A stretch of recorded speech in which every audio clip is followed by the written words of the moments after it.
Bonjour et bienvenue sur ma chaîne Cam J8. Si tu as cliqué sur cette vidéo, c'est parce que toi aussi, comme moi, tu veux entamer ou tu as déjà entamé un parcours de perte du poids. Voilà.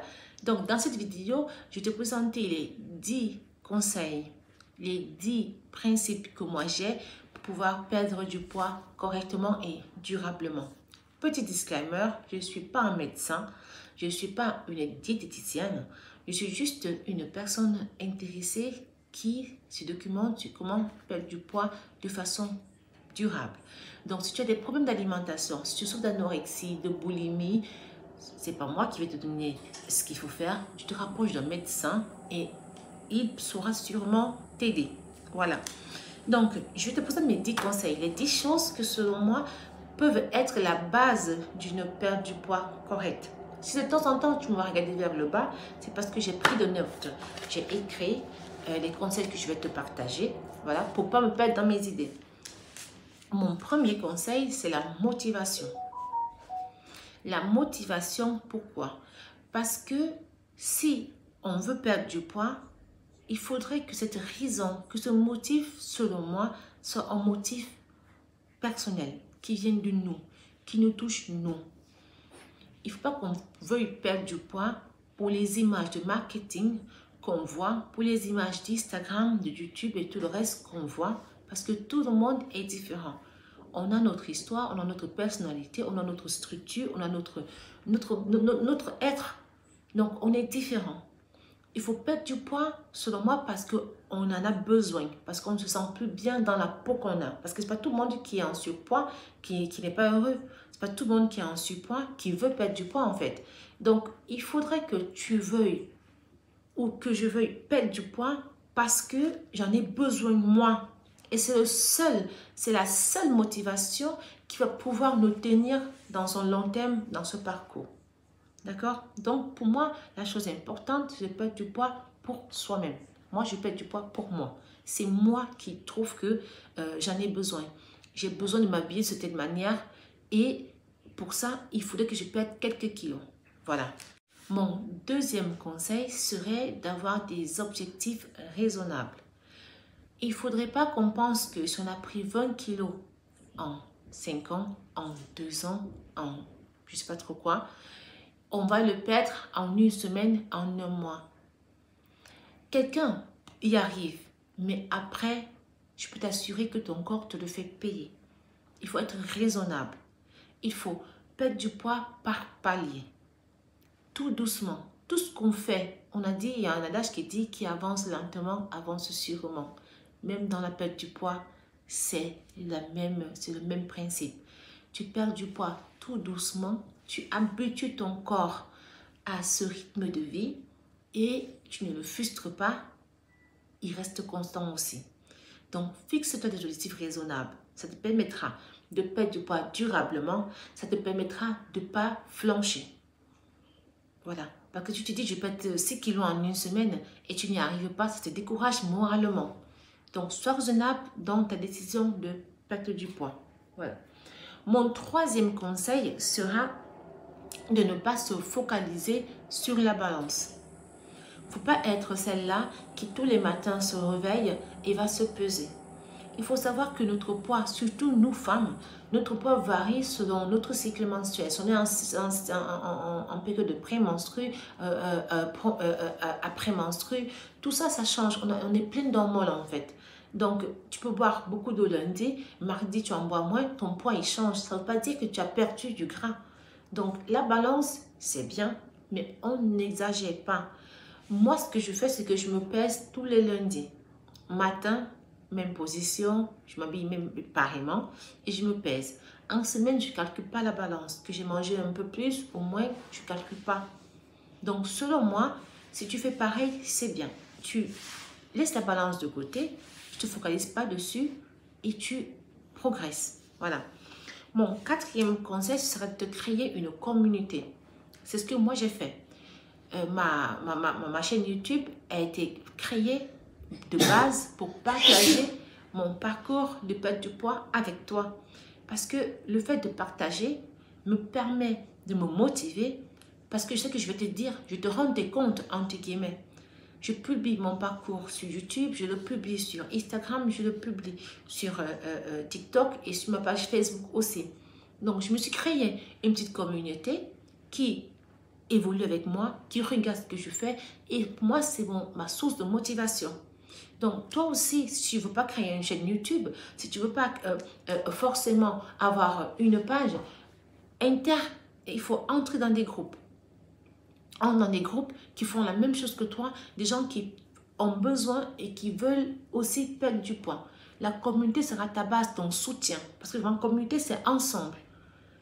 Donc, le jour où tu n'as pas le moral, le jour où tu n'es pas très en forme, quelqu'un d'autre va te dire, Dai, allez, lève-toi, vas-y, tu vas y arriver. Donc, la communauté, elle est très importante. Partager te met une toute petite pression qui va t'aider à avoir toute cette motivation en toi. Donc, tu te crées une communauté, tu intègres des groupes, tu le fais avec des personnes qui ont besoin eux aussi de perdre du poids comme toi. D'accord?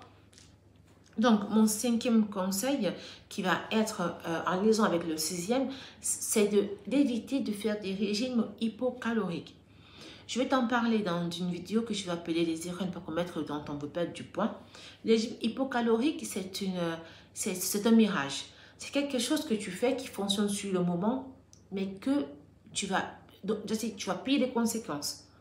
Il ne faut pas faire le régime hypocalorique. Et ce qui te le dit, c'est une personne qui l'a fait pendant des années, qui a eu des résultats superbes.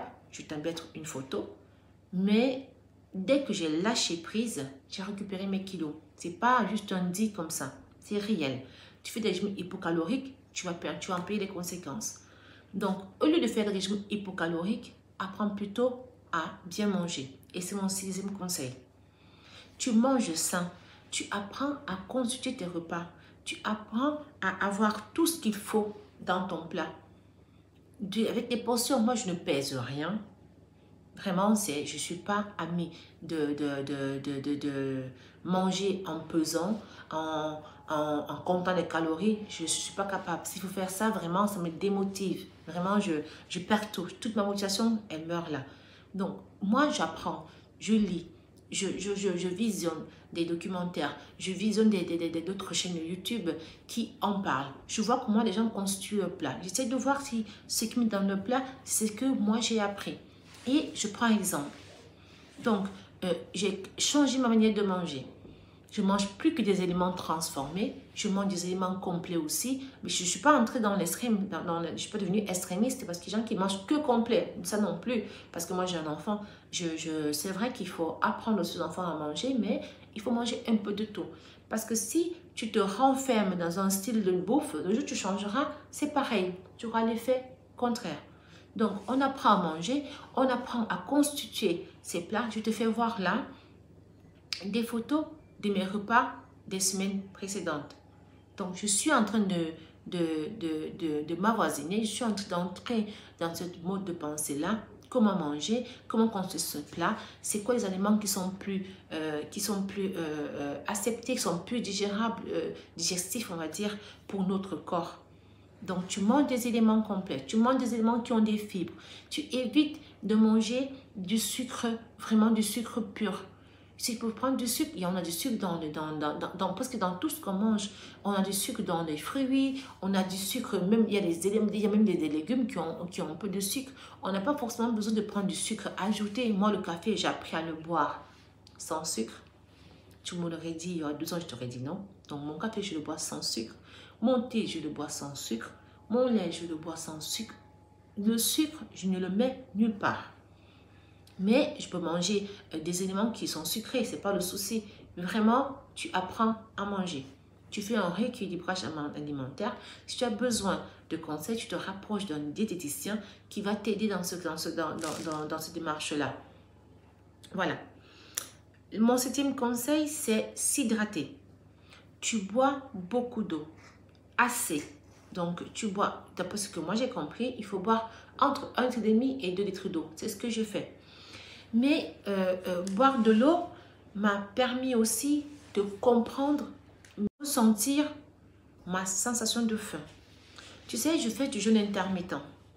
Je t'en parle dans une vidéo que j'ai tournée déjà. Si tu n'as pas encore regardé, je t'invite à la regarder.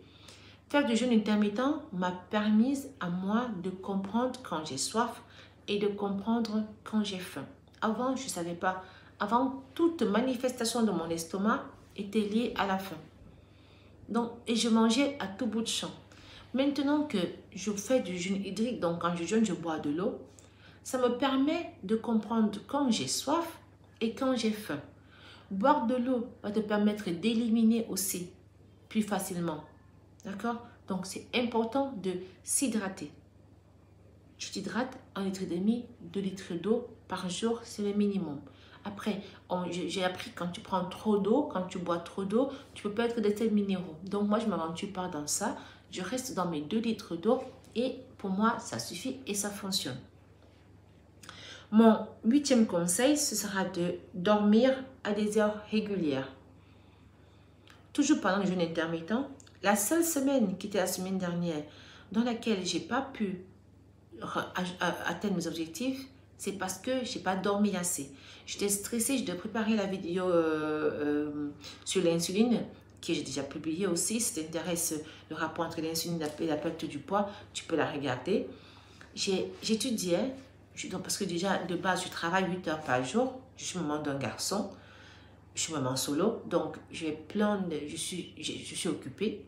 Je rentrais, j'étudiais, j'essayais de comprendre comment fonctionne l'insuline et le matin il fallait faire le sport. Donc du coup, j'avais réduit mes heures de sommeil, c'est passé de 8 à 5-6 heures et c'était pas assez.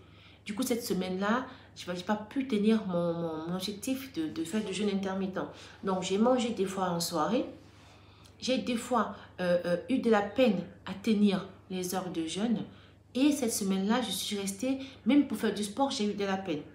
Donc, si tu dors à des heures régulières, si tu dors assez, tu rends plus. Tu es plus éveillé, tu es plus réactif. Le sommeil, c'est très important. Il faut dormir, on ne te le dira jamais assez. Dors 8 heures, 9 heures par jour, dors à des heures régulières. Je sais que pas tout le monde qui peut le faire. Il y a des gens qui travaillent le matin, d'autres qui travaillent la nuit, d'autres donc je peux comprendre. Mais dans la mesure du possible, si tu peux, si ton rythme de vie te permet, dors 8 heures, 9 heures par jour. Laisse le téléphone, laisse les appareils électroniques. Quand tu veux dormir, tu éteins la lumière. Tu dors, tu te reposes profondément et tu vas voir que tu pourras participer plus, tu pourras interagir plus avec toi-même dans ton parcours de perte du poids. Ok? Il faut faire du sport.